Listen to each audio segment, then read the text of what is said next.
Welcome to my channel Dhatri Telugu stories. అనగనగనగా రామాపురం అనే ఊరిలో వెంకటయ్య కుటుంబం నివసిస్తుంది. వెంకటయ్య చిన్న కిరాణా కొట్టు నడిపిస్తూ తన సంసారాన్ని పోషిస్తున్నాడు. రామాపురానికంతటికి వెంకటయ్య కిరాణా కొట్టు ఒకటే ఆధారం. వెంకటయ్య భార్య కాంతమ్మ చాలా మంచి వ్యక్తి, నిదానస్తురాలు కూడా. వారికి ఇద్దరు సంతానం. ఇద్దరు చక్కగా స్కూల్కి వెళ్ళి చదువుకుంటూ ఉంటారు. పెద్దవాడు అఖిల్, చిన్నవాడు ఆనంద్.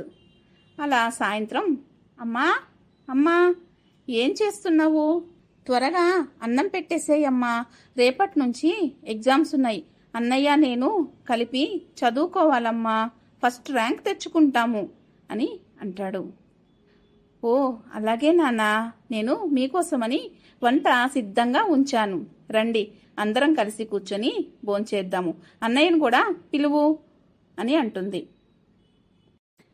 అలా రాత్రి సమయానికి అందరూ కలిసి భోంచేస్తారు, హాయిగా కబుర్లు చెప్పుకుంటారు. అలా రోజు గడిచిపోతుంది. అలా పక్క రోజు ఉదయం వెంకటయ్య యథావిధిగా షాప్ తీస్తాడు. షాప్ తీయగానే సీతమ్మ అక్కడికి వస్తుంది.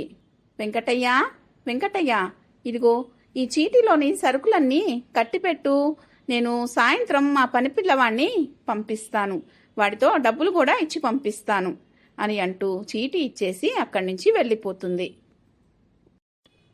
అలా వెంకటయ్య సాయంత్రానికి వ్యాపారం ముగించుకొని ఇంటికి బయలుదేరుతాడు.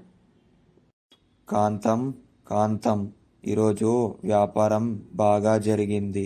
ఇలాగే రోజు జరిగిందనుకో, మనము మన పిల్లల్ని బాగా చదివించవచ్చు.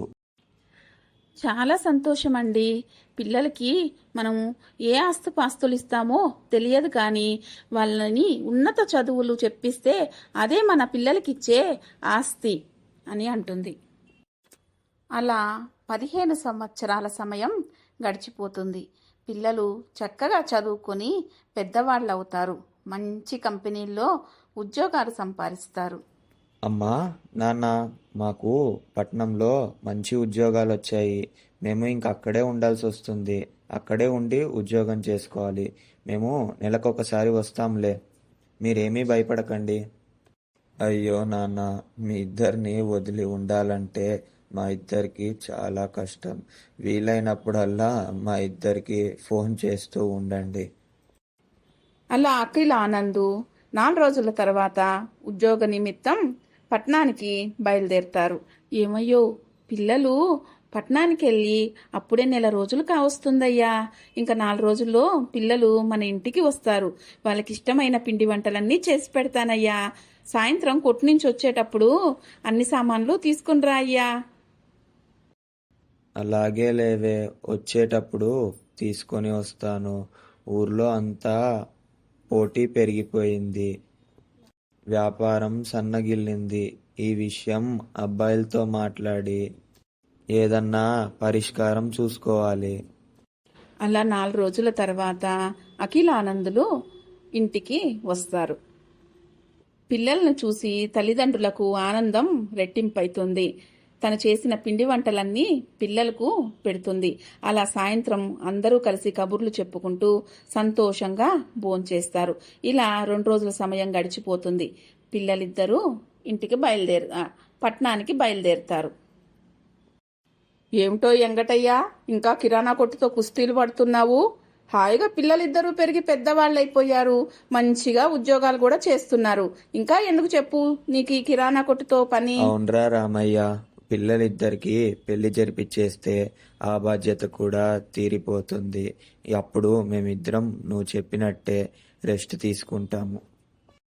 అలా 6 నెలల సమయం గడిచిపోతుంది. ఒకరోజు, ఏమండి, పిల్లలిద్దరికీ ఈ సంవత్సరం పెళ్లి చేసేస్తామండి, మంచి సంబంధాలంటే చూడమని పెళ్లిళ్ళ పేరయ్యకి చెప్పండి. ఏమే కాంతం, అప్పుడే అత్తరికం చేద్దాం అనుకుంటున్నావా? అవునే కాంతం, ఈ సంవత్సరం ఎలాగో అలా పిల్లలిద్దరికీ పెళ్లి చేసేద్దాం. ఇలా అనుకుంటూ ఉండగా బయట ఏదో శబ్దం అవుతుంది. అలా వెంకటయ్య కాంతమ్మ బయటకొచ్చి చూస్తారు. అక్కడ పిల్లల్ని చూసి వాళ్ళు ఆశ్చర్యపోతారు. రేయ్ అఖిలానంద్, ఏంట్రా, ఎవరి ఇద్దరు అమ్మాయిలు ఏంటి ఈ సమయంలో ఇలా వచ్చారు? నువ్వు ఉండు కాంతం, నేను మాట్లాడతాను. రే అఖిలానంద్, ఈ అమ్మాయిలిద్దరూ ఎవర్రా?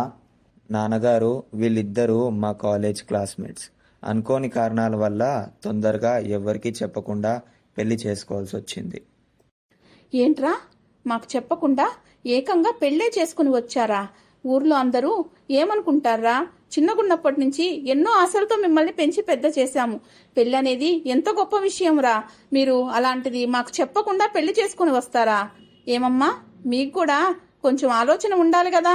కాంతం, మిగతా విషయాలన్నీ ఇంటి లోపలికి వెళ్ళి మాట్లాడుకుందాం. ముందుగా అమ్మాయిలిద్దరికి హారతిచ్చి లోపలికి తీసుకెళ్ళు. అలా కాంతమ్మ లోపలికి తీసుకెళ్లిన తర్వాత పిల్లలిద్దరితో మాట్లాడుతుంది.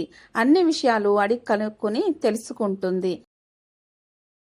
ఇలా ఉండగా పక్క రోజు, అబ్బబ్బా, ఏంటి అఖిల్, మీ ఇల్లు ఇంత చిన్నగా ఉంది. ఇప్పుడు అందరం కలిసి ఈ ఇంట్లోనే ఉండాలా ఏంటి? ఉన్నది ఒకటే రూము, అందరం ఇందులోనే సర్దుకోవాలంటే ఎలా కుదురుతుంది అఖిల్? ఒక ఏసీ లేదు, ఒక ఫ్రిడ్జ్ లేదు.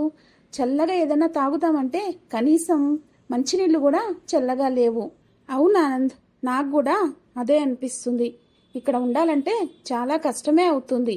వీలైనంత తొందరగా మనం మన ఇంటికి వెళ్ళిపోయే ఏర్పాట్లు చేయండి. రేపొద్దునతోనే అత్తయ్యతో మామయ్యతో మీరు మాట్లాడండి. అలా అంటే ఎలా? మీరిద్దరు ఎలాగా అలా మీరే అడ్జస్ట్ చేసుకోవాలి. సరే, ఒక 2 రోజుల్లో వెళ్ళిపోదాంలే. అలా పక్క రోజు ఇరుగు పొరుగు ఉన్న వాళ్ళందరూ వెంకటయ్యని కలవడానికి వస్తారు. ఏంటి బాబాయ్, ఇద్దరు పిల్లలు పెళ్లి చేసుకున్నారంట కదా, మరి మాకు చూపించి పప్పన్నం పెట్టరా ఏంటి అని ఇరుగు పొరుగు వాళ్ళు అడుగుతారు. ఓ అలాగే అమ్మా, దాందేముంది, తప్పకుండా మీ అందరికీ పప్పన్నం పెట్టిస్తాను. ఓ సరే బాబాయ్, అలాగే, మేము ఇక వెళ్ళొస్తాము అంటూ అక్కడి నుంచి వెళ్ళిపోతారు. అమ్మా, అమ్మా ఇక్కడున్నావా? అమ్మా ఇక్కడున్నావా? మేం పెట్టిన లీవ్స్ ఈ రోజుతో అయిపోయాయి. మేము రేపు పట్నం వెళ్ళాలని అనుకుంటున్నాము. ఏంట్రా ఆనంద్, అప్పుడే వెళ్తానని అంటున్నారు? వచ్చి 4 రోజులు కూడా కాలేదురా. ఇంకా కోడళ్ళ అచ్చట ముచ్చట ఏది చూడలేదు. అప్పుడే మీరు వెళ్ళిపోతామని అంటున్నారు. కనీసం కోడళ్ళనైనా ఇక్కడ వదిలేసి వెళ్ళండిరా. ఒక వారం రోజులు ఉండేసి తర్వాత మీ దగ్గరకు వస్తారు. ఇంతలో ధరణి అక్కడికి వస్తుంది. అత్తయ్య గారు, మేము ఇక్కడ ఒక క్షణం కూడా ఉండలేమండి. మాకు చాలా ఇబ్బందిగా ఉంది. ఒక ఏసీ లేదు, ఫ్రిడ్జ్ లేదు, కనీస అవసరాలు తీర్చుకునే దానికి మంచి బాత్రూమ్ కూడా ఇక్కడ లేదండి. మేము ఇక్కడ ఉండలేము అత్తయ్య గారు. దయచేసి మమ్మల్ని ఇబ్బంది పెట్టకండి. మీరు అలా అంటే నేను చెప్పేది ఏముంటుందమ్మా? పల్లెటూర్లంటే ఇలాగే ఉంటాయి. కానీ మీ అవసరాలన్నీ తీర్చే ఏర్పాట్లు నేను చేస్తాను కదా. మీ నాన్నగారితో కూడా మధ్యాహ్నం వచ్చినప్పుడు మాట్లాడండి. అఖిలానంద్, అమ్మ చెప్పింది మీరిద్దరూ పట్నం వెళ్తున్నారంట.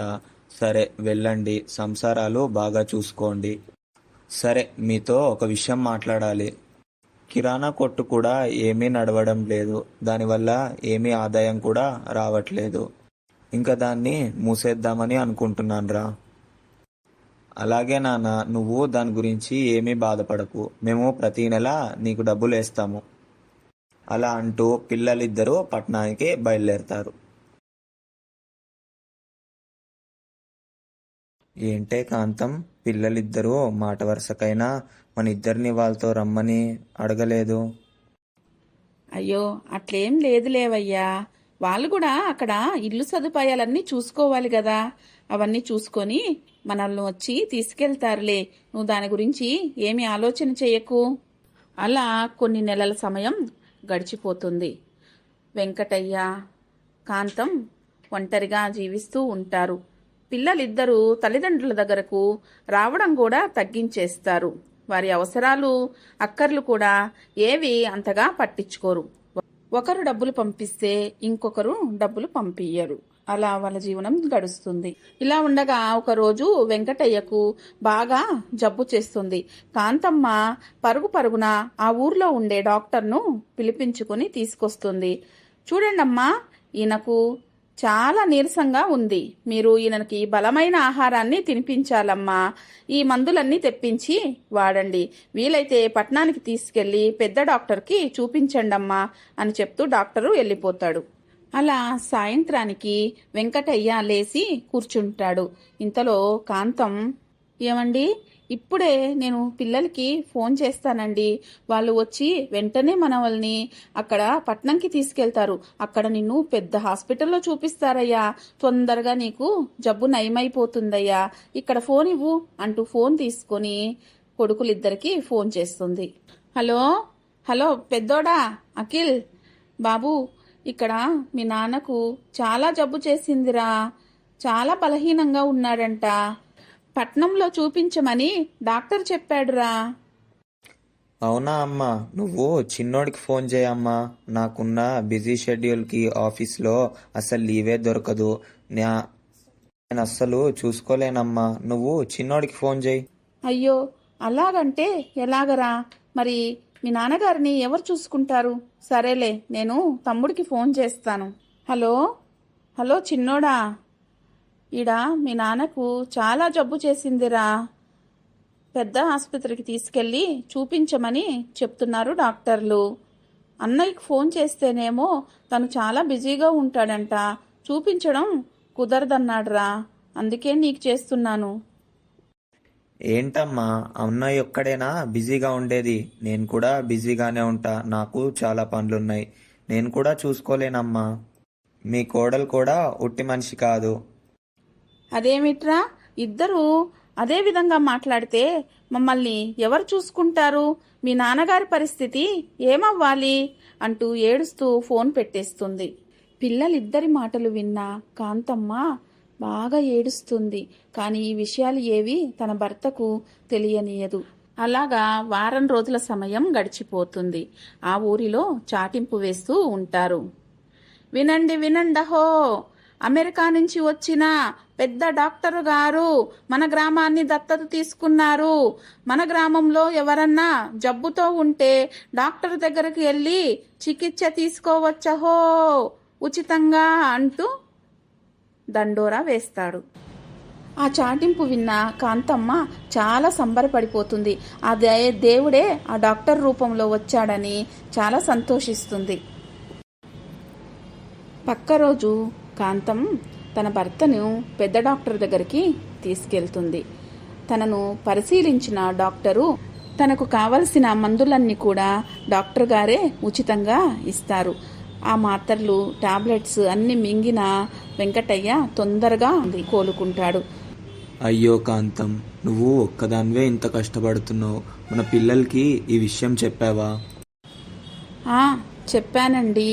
మన పిల్లలకి మనల్ని చూసుకునే ఓపిక కానీ తీరిక కానీ వాళ్ళకి లేవంట. వాళ్ళు చాలా బిజీగా ఉంటారంటండి. వాళ్ళ ఇంట్లో మనం ఉండడానికి ఒక గది కూడా ఖాళీగా లేదంటండి. ఈ మాటలన్నీ మీకు చెప్తే బాధపడతారని నేను ఇంతవరకు చెప్పలేదండి. మన డాక్టర్ గారు మొన్న కలిసినప్పుడు చెప్పారు. మన ఊరిలోనే వాళ్ళది పెద్ద అనాథాశ్రమం ఉందంటండి. అందులో అంతా చక్కగా చూసుకుంటారంట. అయ్యో కాంతం, ఇదంతా ఇంతకాలం మనసులోనే పెట్టుకొని ఇంత బాధపడ్డావా? కన్నా తల్లిదండ్రులము మనమే వాళ్ళకి భారం అయ్యామా? సరే, నువ్వు చెప్పినట్లే ఆ డాక్టర్ గారి అనాథాశ్రమంకి వెళ్దాము. అలా కాంతమ్మ, వెంకటయ్య అనాథాశ్రమానికి వెళ్ళిపోతారు. ఈ కథ మీరు ఇంతవరకు చూసి ఉంటే మీకు నచ్చితే ఒక లైక్ చేయండి, సబ్స్క్రైబ్ చేయండి.